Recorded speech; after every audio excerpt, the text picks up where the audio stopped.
et à tous, je suis ravie de vous retrouver pour ce 5e épisode de Décodage.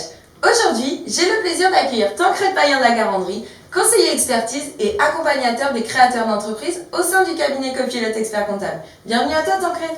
Merci Pauline, c'est un réel plaisir que de pouvoir décoder avec toi aujourd'hui. L'objectif est donc de pouvoir décoder ensemble des éléments complexes du quotidien des chefs d'entreprise. Aujourd'hui, nous allons parler de ton expertise en tant qu'accompagnateur des créateurs. Tancred, d'après toi, quelle est l'une des principales difficultés à laquelle les futurs chefs d'entreprise peuvent être confrontés lors de la création de leur entreprise? Alors, il faut savoir que le parcours de créateur d'entreprise, c'est un parcours du combattant et il est nécessaire que le chef d'entreprise déjà ait réalisé une étude de marché. Ensuite, pour moi, un des risques principaux, ça va être qu'il soit sous-financé. C'est-à-dire que d'un côté, quand tu lances ton activité, tu as des besoins et il faut que tu puisses financer ces besoins. Et si tu as plus de besoins que ton financement, ton entreprise risque d'être en difficulté dès le lancement de ton activité. Et le risque, c'est que la banque va attendre au moins un premier bilan pour pouvoir te refaire un deuxième emprunt ou un troisième emprunt. Quels besoins doit-on prendre en compte pour que vraiment le financement soit le plus juste possible auprès des banques? Alors, il faut d'abord que tu sépares les créateurs et les repreneurs d'entreprise. C'est-à-dire que sur les repreneurs d'entreprise, on va retrouver l'acquisition du fonds de commerce, les frais d'emprunt, les frais de constitution, les frais de notaire liés à l'acquisition de ce fonds de commerce, les frais d'agence aussi qui peuvent arriver, et la reprise du stock. Pour les créateurs, là, il faut que le chef d'entreprise puisse bien déterminer tout le matériel qu'il a besoin pour faire son activité.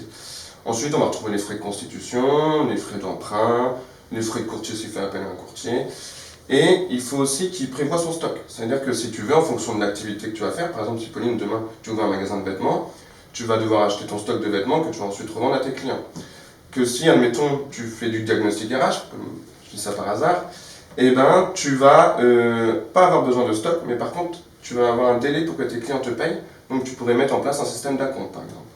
Comment peut-on financer tous ces besoins?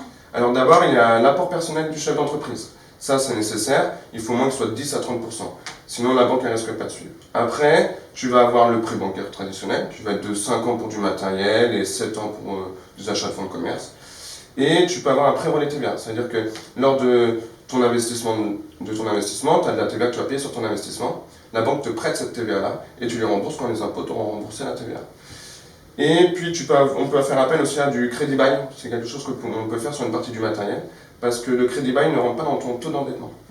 Et puis, il existe aussi des aides. Ah oui? Quelles aides? Alors, dans les aides, on va retrouver, nous, pour la région Normandie, la subvention coup de pouce. On va avoir le prêt d'honneur à taux zéro. Et puis, il y a une aide proportionnelle pour les jeunes chefs d'entreprise de moins de 30 ans, qui est de 3 000 €. Et comment ces chefs d'entreprise peuvent-ils prétendre justement à ces aides? Alors, en fait, ils vont passer dans une commission initiative. Dans cette commission, en fait, c'est une commission qui regroupe des hommes notaires, des avocats, des anciens chefs d'entreprise, des experts comptables aussi. Et s'ils valident le projet, en fait, ils peuvent octroyer la subvention coup de pouce qui sera versée par la région derrière et le prêt d'honneur à taux zéro. Tancred, je te remercie d'avoir décodé avec nous l'importance de bien financer son lancement d'activité. Si cette vidéo vous a plu, n'hésitez pas à la liker et à nous suivre sur les réseaux sociaux. À bientôt pour un prochain décodage.